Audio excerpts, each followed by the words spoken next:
ഇമ്പൊക്കൊന്ന് കോഴിക്കോട് വരെ പോയാലോ? ഇതാണ് നമ്മളെ ആതിരേച്ചി കോളേജിൽ സർട്ടിഫിക്കറ്റ് വാങ്ങിക്കാൻ വന്നതാണ് കേട്ടോ. അപ്പം ആളെയും കൂട്ടി കല്ലായിൽ സ്ഥിരം കഴിക്കാറുള്ള ഓരോ കട്ട്ലേറ്റും വാങ്ങിച്ച് കഴിച്ച് ഞങ്ങൾ നേരെ പോയത് കോഴിക്കോടുള്ള DC ബുക്സിലേക്കാണ് കേട്ടോ. നമ്മളെ ആതിരേച്ചി അത്യാവശ്യം ബുക്സ് ഒക്കെ വായിക്കുന്ന കൂട്ടത്തിലാണ് കേട്ടോ. ഈ ബുക്ക് എടുക്കാൻ വന്നാണേ നമ്മള്. അതെന്തിനാ പറയണേ? എന്ന് പറഞ്ഞ ആൾക്കാരുണ്ടായിരുന്നു.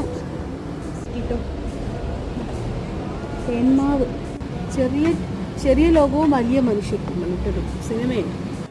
കുറേ സ്ഥലത്തൊന്നും പോയി കറങ്ങാണ്ട് കുറച്ച് ഫുഡൊക്കെ കഴിച്ച് ഞങ്ങൾ കുറേ സംസാരിക്കുകയൊക്കെ ചെയ്ത് തിരിച്ച് വീട്ടിലേക്ക് പോയി. പോണ വഴിക്ക് കടയിൽ നിന്ന് കുറച്ച് സാധനങ്ങൾ വാങ്ങി. തേൻമുട്ടായി കണ്ടപ്പം അതും വാങ്ങി. വീട്ടിലെത്തിയപ്പോൾ വൈകുന്നേരം ചായക്ക് കാണല്ലോ. അങ്ങനെ ഇതെന്റെ പരീക്ഷണമായിട്ടുള്ള ഫിലിപ്പീനോ പഴംപൊരിയാണ്. അങ്ങനെ ഫിലിപ്പീനോ പഴംപൊരി ഫ്ലോപ്പ് ആയിരിക്കുന്നു. ലുക്കില്ലെങ്കിലും ടേസ്റ്റ് ഒക്കെ ഉണ്ട്. ഫിലിപ്പീനോ പഴംപൊരി